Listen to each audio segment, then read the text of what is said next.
प्यारे बच्चों, नमस्कार। आप सभी का स्वागत है। बच्चों, आज मैं आपको क्षितिज भाग 1 में कबीर के द्वारा लिखी गई साखियाँ उसके प्रश्न अभ्यास समझा रही हूँ। सभी बच्चे स्वस्थ हैं, कुशल मंगल? ठीक है। कबीर की साखियाँ बच्चों आपको अच्छे से समझ आ गई होंगी और उनके जो आपके सिलेबस में 2 शब्द हैं, पद हैं, वो भी आपको अच्छे से समझ आ गए होंगे। तो बच्चों, आज हम करने जा रहे हैं प्रश्न अभ्यास। अब बच्चों, मैं आपको प्रश्न अभ्यास समझा रही हूँ। ठीक है बच्चों? तो सबसे पहला प्रश्न है बच्चों हमारा, मानसरोवर से कवि का क्या आशय है? मानसरोवर का अर्थ है बच्चों मन रूपी सरोवर, मन रूपी तालाब, हृदय रूपी तालाब। मानसरोवर से कवि का कहने का मतलब यह है, कहने का आशय यह है कि व्यक्ति के अंदर ही सब कुछ है। कबीर ने क्या कहा है कि हमारे अंदर ही परमात्मा का अंश है, हमारे अंदर ही परमात्मा है, हमारे अंदर जो आत्मा है वो परमात्मा का अंश है, हमें उसे बाहर ढूंढने की कोई आवश्यकता नहीं है। अगला प्रश्न है बच्चों, कवि ने सच्चे प्रेमी की क्या कसौटी बताई है? बच्चों, कबीर ने सच्चे प्रेमी की कसौटी बताई है कि सच्चा प्रेम ईश्वर के प्रति प्रेम है। प्रेमी ईश्वर भक्त के लिए सब कुछ है और स्वयं ईश्वर के लिए सब कुछ है। उसे बाहर ढूंढने की, ढोंग करने की, दिखावा करने की, आडंबर करने की कोई आवश्यकता नहीं है। सच्चा प्रेमी अगर हमारे अंदर जो है प्रेम है तो हमें सब तरफ जो है वो प्रेम नज़र आएगा, क्योंकि हमारे अंदर प्रभु का अंश निवास करता है और हमें सब तरफ जो है अच्छाई ही सच्चाई ही नज़र आती है। इसलिए कबीर ने सच्चे प्रेमी की कसौटी यही बतलाई है। अब बच्चों, मैं आपको प्रश्न नंबर 3 समझा रही हूँ। तीसरे दोहे में कवि किस प्रकार से ज्ञान को बढ़ावा, ज्ञान को महत्व दिया है? बच्चों, तीसरे में कबीर ने जो है उसमें ज्ञान को महत्व दिया है। कौन से ज्ञान को? सहज ज्ञान को। उसमें कवि ने कहा है कि जो हमें सहज ज्ञान को प्राप्त करने के लिए हमें दिखावा, आडंबर की कोई आवश्यकता नहीं होती।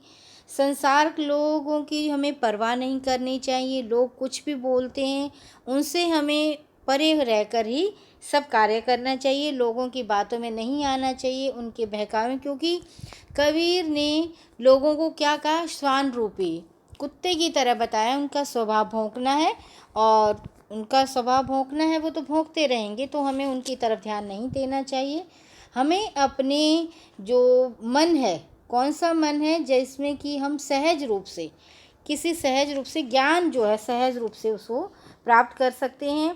यहाँ पर जो है ज्ञान रूपी हाथी पर सवारी करनी चाहिए और उस पर सहज ज्ञान का ही गलीचा डालना चाहिए। समझ गए बच्चों? कबीर ने क्या कहा कि हमें ज्ञान रूपी हाथी की सवारी करनी चाहिए और सहज साधना रूपी उस पर गलीचा बिछाना चाहिए। अब अगला प्रश्न है बच्चों, इस संसार में सच्चा संत किसे कहा गया है? बच्चों, संसार में सच्चा संत उसे कहा गया है जो वाद विवाद में, पक्ष विपक्ष में नहीं पड़ता, निष्पक्ष होकर, ना हिंदू ना मुस्लिम, इन सब से परे होकर इंसानियत के धर्म को अपनाकर ही उसका भजन करता है, वही सच्चा संत कहलाता है। निष्पक्ष होकर भगवान को भजता है। अब बच्चों, अगला प्रश्न है, अंतिम दोहों के माध्यम से कबीर ने किस तरह की संकीर्णताओं की ओर संकेत किया है? बच्चों, कबीर ने जो संकीर्णताएं होती है, हम धर्म के प्रति बहुत ज़्यादा कट्टरवादी हो जाते हैं, उनकी छोटी छोटी भावनाओं के अंदर घुस कर रह जाते हैं, हम बाहर नहीं निकल कर देखते, हमारा विस्तार नहीं होता, तो वहीं जो संकीर्णताएं होती हैं उनकी तरफ कबीर ने इशारा किया है। कबीर ने कहा कि आपने देखा होगा बच्चों, धर्म के नाम पर लोग भेदभाव करते हैं, ये हिंदू जाति का है, ये मुस्लिम जाति का है, ये इस जाति का है, ये ऊंची जाति का है। लेकिन कबीर ने देखो बच्चों क्या कहा, ऊंचे कुल में जन्म लिया जे करनी ऊंच न होए। आपके ऊंचे कुल में जन्म लेने का कोई भी फ़ायदा नहीं है अगर आपके कर्म ऊंचे नहीं हैं, तो आप कर्मों से नीच हैं। आप कर्म से ऊंचे नहीं हैं। जो कर्म से ऊंचा है वही वास्तव में ऊंचा व्यक्ति कहलाता है। तो यहाँ पर झूठे अभिमान के लिए जो संकीर्णताएं हैं उनकी ओर कबीर ने इशारा किया। अब बच्चों प्रश्न संख्या 6 है, किसी भी व्यक्ति की पहचान उसके कुल से होती है या कर्मों से, आप बताइए। बच्चों हम किस उसमें वो रखते हैं, क्या हमारी पहचान जो है कुल से होनी चाहिए, कर्म से होनी चाहिए? हमने तर्क के अनुसार उत्तर देना है बच्चों मेरे अनुसार तो हमारी पहचान जो है कर्म से होनी चाहिए, ना कि कुल से। हमने किसी भी कुल में जन्म लिया, चाहे ऊंचे कुल में लिया चाहे निम्न कुल में, लेकिन हमारे को कर्म जो हैं वो अच्छे नहीं हैं तो ऊंचे कुल का कोई फ़ायदा नहीं है। अगर हमारे कर्म अच्छे हैं, चाहे हमने निम्न कुल में जन्म लिया है, अगर हमारे कर्म ऊंचे हैं तो हम श्रेष्ठ हैं, हम ऊंचे हैं। कुल से हमारा कोई संबंध नहीं है। हमारा किससे संबंध है? कर्म से। हमारे कर्म अच्छे होने चाहिए, हमें कर्मों को ही प्रधानता देनी चाहिए। आपने देखा होगा बच्चों, कुछ लोग जो हैं बड़े बड़े ऊंची जाति में वो लेते हैं, लेकिन उनके कर्म जो है चोरी, डकैती, हत्या आदि कर्म करते हैं, तो वो व्यक्ति ऊंचे कर्म के नहीं कहलाते। उनके कार्य क्या है, कर्म क्या है, नीच से भी नीच है। तो इसलिए हम जो है उन्हें कुल में किसी में, लेकिन हम उन्हें ऊंचा नहीं मानते हैं। किसी भी व्यक्ति की पहचान बच्चों हमारे अनुसार कुल से न होकर कर्म से होनी चाहिए। और हम जो है व्यक्ति को लोकप्रिय तभी बनता है जब उसके कर्म अच्छे होते हैं, अन्यथा हम उसको लोकप्रिय नहीं मानते। हम उसी व्यक्ति को ही मानते हैं जिसके कर्म अच्छे होते हैं, और हमारे समाज में भी वही प्रतिष्ठा पाता है जो व्यक्ति कर्म से अच्छा होता है। अब अगला प्रश्न है बच्चों, काव्य सौंदर्य स्पष्ट कीजिए। हस्ती चढ़िए ज्ञान की सहज दुलीचा डारी, स्वान रूप संसार है भूकन दे झक मारी। बच्चों इसमें ज्ञान रूपी हाथी, हाथी कौन है बेटा? ज्ञान रूपी हाथी है। तो यहाँ पर जो है हाथी, ज्ञान को हाथी की उपमा दी है, क्योंकि हाथी बहुत विशाल रूप होता है, विस्तृत रूप होता है और समझदार भी बहुत होता है। तो यहाँ पर ज्ञान को हाथी की उपमा दी है। व्यक्ति को ज्ञान रूपी हाथी की सवारी करनी चाहिए। किसकी? अज्ञानता की नहीं, ज्ञान की। ज्ञान रूपी हाथी की सवारी करनी चाहिए। और सहज दुलीचे का तात्पर्य है कि हमें सहज साधना करनी चाहिए, ना कि हमें ये करना चाहिए वो करना चाहिए, कि बड़े बड़े तीर्थों पर, बड़े बड़े उन पर नहीं जाना चाहिए। मतलब उन्होंने कहा सहज साधना, भगवान का ध्यान करना है। हमें कहीं काशी, मक्का, मदीना घूमने की कोई आवश्यकता नहीं। घर में बैठकर भी हम भगवान का अच्छे से भगवान का सुमिरन कर सकते हैं, उसको पा सकते हैं। कवि ने संसार को क्या कहा है? कुत्ते रूपी। स्वान रूप संसार है भूकन दे जगमारी। संसार को स्वान रूप बताकर उसकी ओर ध्यान न देने के लिए परामर्श किया है। कवि ज्ञान को सर्वोपरि मानते हैं। किसको सबसे ऊंचा माना है? सर्वोपरि ज्ञान को। कबीर ने बच्चों किसको सर्वोपरि माना है? ज्ञान को।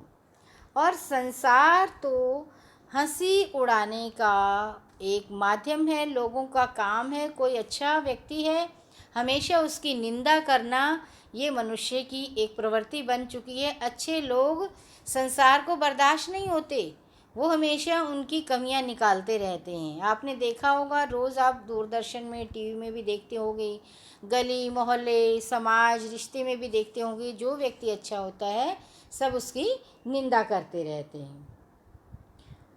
और कबीर की भाषा बच्चों सदुकड़ी भाषा है, रूपक अलंकार है। अब जो है हम शब्द पर प्रश्न कर रहे हैं। मनुष्य ईश्वर को कहाँ कहाँ ढूंढता फिरता है। बच्चों मनुष्य आपने देखा होगा, आप लोग भी जाते हैं, कोई मंदिर जाता है, कोई मस्जिद जाता है, कोई काबा जाता है, कोई कैलाश जाता है। बच्चों इन स्थानों पर लोग जो हैं भगवान को ढूंढते फिरते हैं, लेकिन वास्तव में भगवान तो हमारे अंदर ही निवास करता है।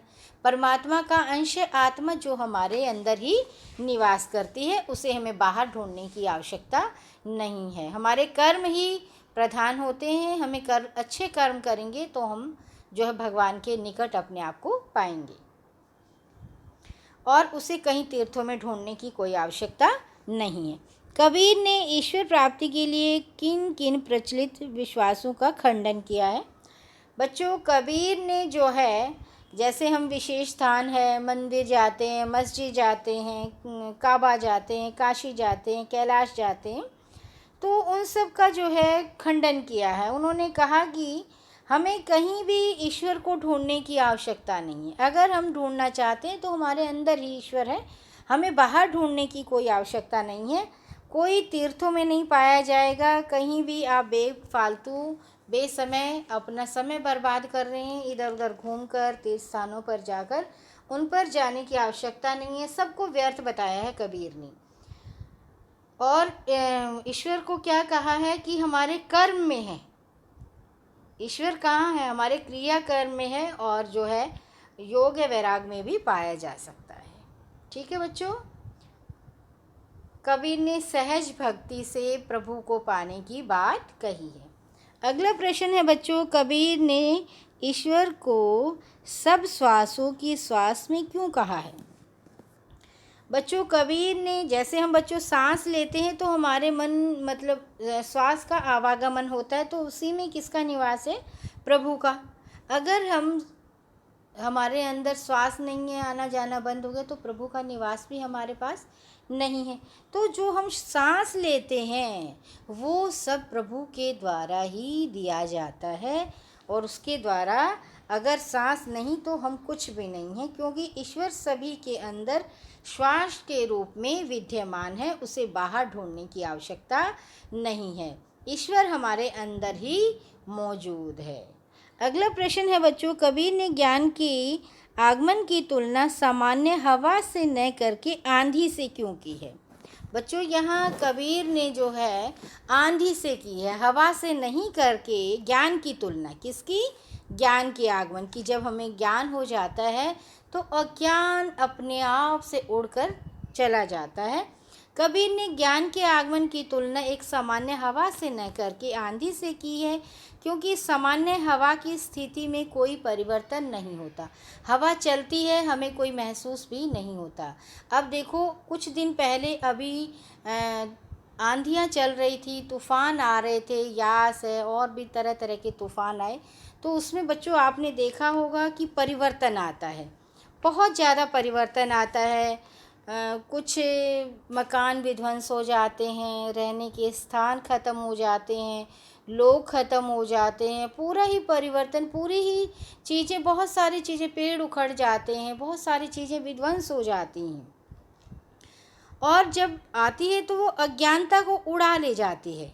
तो यहाँ कबीर ने कहा, जब ज्ञान रूपी आंधी आती है तो अज्ञानता को क्या करती है? जैसे हवा में जो बेकार चीज़ें उड़ जाती हैं, तो उसी प्रकार से ज्ञान रूपी आंधी पर जो है वो रफ्तार तेज होती है और अज्ञान को वो उखाड़ फेंकती है। अज्ञान की जड़ें बहुत गहरी होती हैं। आपने देखा होगा बेटा, जो बुराई होती है वो अपनी जड़ ज़्यादा जमा लेती है। अच्छाई आप देखो ग्रहण करना बहुत मुश्किल है। बुराई तो आप चलते चलते ले लोगे और चलते चलते उसको ग्रहण कर लोगे, लेकिन अच्छाई अपने जीवन में ढालना बहुत कठिन काम है, और उसे अपनाना भी उससे ज़्यादा कठिन काम है। तो लोग जो है अच्छाई को कम अपनाते हैं, बुराइयों को ज़्यादा अपनाते हैं, और बुराइयों की जड़ भी गहरी होती है। उसे उखाड़ने के लिए हमें किसी न किसी आंधी को आगमन करवाना ही होता है, क्योंकि जब तक आंधी नहीं आएगी, हवा में किसी चीज़ का बदलाव नहीं है, आंधी पर ही किसी चीज़ का बदलाव है। आंधी, ज्ञान की आंधी आई है, और उसी में अज्ञानता जो है उसको उखाड़ फेंका गया है। अगला प्रश्न है बच्चों, ज्ञान की आंधी का भक्त के जीवन पर क्या प्रभाव पड़ता है? बच्चों, ज्ञान की आंधी आती है तो अज्ञानता का नाश हो जाता है, विनाश हो जाता है, और जो संदेह रूपी, जो यहाँ कवि ने बताया है, संदेह रूपी जो फूस का छप्पर बनाया गया है, वो सब जो है विध्वंस हो जाता है। और जो आधार स्तंभ है उसको खड़ा करने के लिए जो भी खंबे लगाए गए हैं, स्तंभ लगाए गए हैं, वो सब जो है गिर जाता है, टूट जाता है, और जो तृष्णा रूपी, क्या है, तृष्णा प्यास रूपी जो है छप्पर उड़कर धरती पर आ गिरता है। अज्ञानता का, कौन सा? अज्ञानता का छप्पर धरती पर आ गिरता है, और जो बुरी बुद्धि है उसका भंडाफोड़ हो जाता है। आंधी के पश्चात आपने देखा होगा बेटा, बारिश आती है तो उसमें चीज़ें जो है वो जीवात्मा, क्या बताया कबीर ने, जब बारिश आती है तो जीव की आत्मा जो है उसमें भीग जाती है और ज्ञान का प्रकाश उसमें उदित हो जाता है, और चारों तरफ जो है, क्योंकि वो अज्ञानता का जो अंधकार था वो हट गया है, अब चारों तरफ जो है प्रकाश ही प्रकाश फैल गया है और अंधकार मिट गया है। अब किसका आगमन हो गया? ज्ञान का आगमन हो गया है और अंधकार मिट गया है। अब बच्चों भाव स्पष्ट करना है। दो हैं, हिति चिति के द्वे धूनी गिरानी मोह बालिंडा टूटा। मोह रूपी बालिंडा। ज्ञान की आंधी आने पर स्वार्थ और मोह की भावना समाप्त हो जाती है। क्या समाप्त हो जाता है? खत्म हो जाता है। एक तो हमारे अंदर जो स्वार्थ की भावना होती है, लोलुपता की भावना होती है, अपनेपन, सिर्फ अपना अपना देखते हैं, चाहे दूसरे का कितना ही विनाश क्यों न हो, ये भावना खत्म हो जाती है। और मोह माया का जाल जो होता है, ये मेरा, ये तेरा, ये मेरा, ये भी सब खत्म हो जाता है। और हमारा जो चित्त है, मन है, वो बिल्कुल निर्मल हो जाता है, निर्मल साफ और स्वच्छ हो जाता है, उसमें किसी प्रकार की धूल कालिमा नहीं रहती। अगला है, आंधी पीछे तो जल बूटा प्रेम हरि जन भीनी।